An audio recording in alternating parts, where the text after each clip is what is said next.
হে guys, আমি Swarnank and welcome to the new episode of my channel. তো এখন আমি কথা বলবো হচ্ছে ওয়ার্ল্ড চ্যাম্পিয়নশিপ অফ লেজেন্ডস 2024-এর 4 নয়, এটা অ্যাকচুয়ালি 5 নম্বর ম্যাচ নিয়ে। এবং 5 নম্বর ম্যাচটা হয়েছিল হচ্ছে অস্ট্রেলিয়া এবং সাউথ আফ্রিকা, এই দুটো টিমের মধ্যে। তো সাউথ আফ্রিকা তো ম্যাচটা হেরে গেল প্রথমে।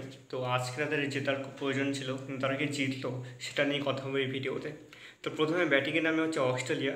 তারা 20 ওভারে একটা বিশাল রান তৈরি করে পুরো হারে ভেলকে দেখিয়ে 230 রান করে তারা 5 উইকেট হারিয়ে ফিনিশ করে 49 রান এবং শন করে 49 রান। দুজনে একটুর জন্য হাফ সেঞ্চুরিটা তাদের কেটে যায়। এবং আরও একজন আছে বেন, যে 47 রান করে এবং কাটিং করে হচ্ছে 38 রান এবং পেইন করে হচ্ছে 34 রান। সাউথ আফ্রিকার জেপি ডুমিনি এবং মেলাভেন নেন হচ্ছে 2 উইকেট এবং ইমরান তাহির 1 উইকেট নেয়।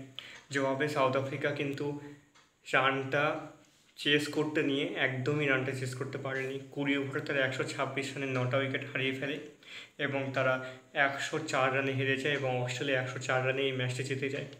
লেভি করে হচ্ছে একটা ডাক, মানে সে 0 রান করে, ম্যাকেন্সি 30 রান করে, Jack কালিস 6 run, JP Duminy 12 run এবং ম্যাকলারনে 36 রান।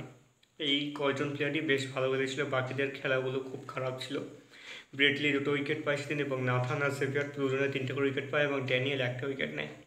তো তোমরা যারা ম্যাচটা দেখেছো তোমাদের কেমন লেগেছে কমেন্ট করে জানিও। আর আমার এই ভিডিওটা ভালো লেগে থাকলে অবশ্যই চ্যানেলটিকে সাবস্ক্রাইব করতে একদম ভুলবে না।